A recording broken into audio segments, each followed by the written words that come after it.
Okay, so hello everyone. My name is Jason. I'm a Course in Miracles student and a channeler. And I'm coming on today for a daily dose of hope. I think this is Daily Dose of Hope day 47. And what I'm going to do is just give a daily dose of hope. My guides guided me to come on because the energies on the earth are getting wackier and wackier. So I'm coming on just to give a daily dose of hope. And so nice to meet you and nice to see you again. Um, so, what I want to talk today about is, yeah, about hope, about happiness, and what does that mean? And then I'm just going to go into a channeling. Today, I'm going to have to try to keep it short if I can. Um, so, what I want to talk about is I'm a Course in Miracles student, and one of the great things I found from doing the Course in Miracles over about 6 or 7 years now is that I found peace. I found my happiness, and I found that it's inside of me. I found that I had been searching outside of myself for a very long time for the answer. And as we all do, we come down here looking for the answer. Maybe it's over there. Maybe it's in love, or maybe it's in fame and fortune, or maybe it's in alcohol, or maybe it's in being in the in crowd, or maybe it's in getting that job or getting that house or getting that car. I'm sure it must be somewhere out there. Where is my happiness? And you look outside of yourself for so many years, and then you realize, like, oh my goodness, it's been right here the whole time. I've been looking outside, but it's right here. And so that's like the lesson I'm on again today. And it's a wonderful reminder. So my salvation comes from me. It cannot come from anywhere else. And so, like, you look outside and, your happiness can't come from outside of you because it comes from inside of you. Your unhappiness comes from inside of you. You're creating it all. So they say that what is the word? Your sinfulness, is it not sinfulness, but your guilt and your salvation exists in your mind. They're not outside. So if you want to be happy, if you want to solve the problem, you got to solve it here, and it's all here. And yeah, so there's no need to look outside of yourself. And the wonderful thing about finding peace is that it's not an intellectual thing too, which is interesting. It's just a feeling. It's just this feeling like, oh, I don't really have to do anything. Like, I don't have to do anything. And your whole life, you're told to do all these things. You got to do this. You got to work harder. You're not working hard enough. You got to wake up earlier. Early bird gets the worm and all these different things. And you got to fight. And it's like, you know what? I mean, I could do those things if I wanted to, but I don't really want to. And why would I do it in the first place? What would I get? You know, I would get something outside of myself. And it's like, once I get it, I'm like, still my feeling hasn't changed. So nothing outside of you can affect you, and nothing outside of you can hurt you too. So that's the flip side. And so that's all I wanted to say about that.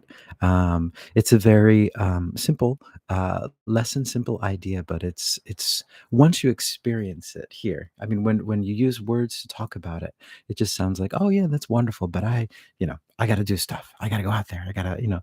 But once you experience that, just that connection with Source, and just like, oh, this is beautiful. This is wonderful. This is what I've been searching for. That's all I need. Like, all this other stuff is like, I don't really need it. And you can do, and that's the thing too, I think now in our world, 2024, is that it's not about like going up to the top of the mountain and getting rid of everything and fasting forever and suffering and not doing anything that's enjoyable to you because you are a spiritual warrior. I mean, yeah, that you could do that too, right? And that's fine as well. But at least for me, it's like, you know, we're connected. We're already one with God, and that's what we're all searching for. I mean, that's why you go up to the top of the mountain, right, to find God. And He's not at the top of the mountain. He's not there either. So in a sense, the top of the mountain could be another what's the word, temptation, you know, that temptation of spirituality. I'm going to go there. I'm going to be so spiritual. It's like, you are spirit. How can you've never stopped being spiritual. And even when you think you're not being spiritual, you are spiritual. So yeah, that idea. And I guess in 2024, we're kind of reaching that place, I think, as a society, that we're all realizing like, oh, we are spiritual, and we are love, and we are the love that we are searching for. It's all inside of us, and we're all connected. And that's what I wanted to say today. So that's my daily dose of hope. And I will bring in the guides to see if they have anything to add. Trying to keep this one short if I can. All right, here we go. Greetings, we are that one that you know of as Sanatkumara, and we're here, and we're here, and we're here, and we're here in this wonderful time on your planet, this time of change, this time of transition, change and transition. Although your planet has always been in change and transition, and so have you. Everything is all about change and transition here. That is the lesson.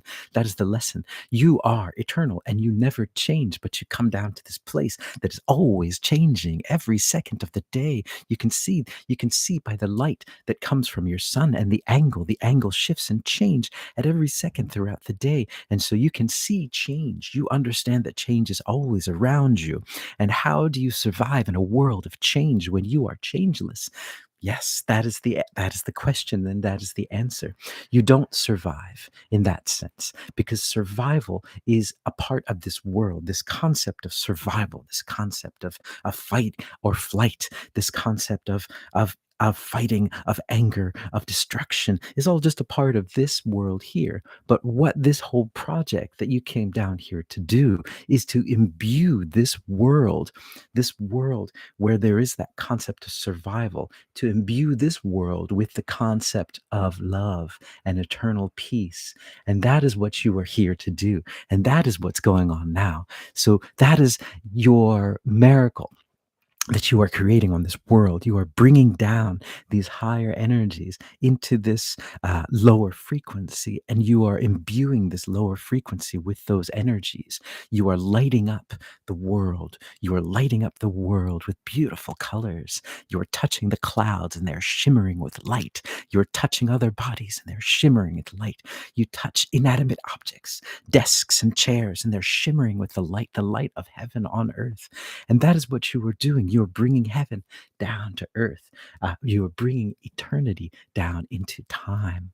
And that is what you're doing. And this is a very, very revolutionary thing that you are doing. And you've been training for many, many, many lifetimes in understanding this concept of being in time, but also being timeless at the same time, and being in these two states, but also understanding that time doesn't exist either. But it is a learning tool. And if you believe that it exists, it can help you to find your way through time. But it also can hurt you if you do not understand that time is an illusion. And so this is what this is all about for all of you. And it might seem very, very confusing, but we understand that you have been doing this for many, many lifetimes, and you understand what is happening at this moment. You are bringing heaven down to earth. You are amazing miracle workers. We are that one that you know as of Sanat Kamara. All right. Whew. Okay. So, yeah. Thank you guys for listening, and hopefully I will see you guys tomorrow. Ciao. Ciao.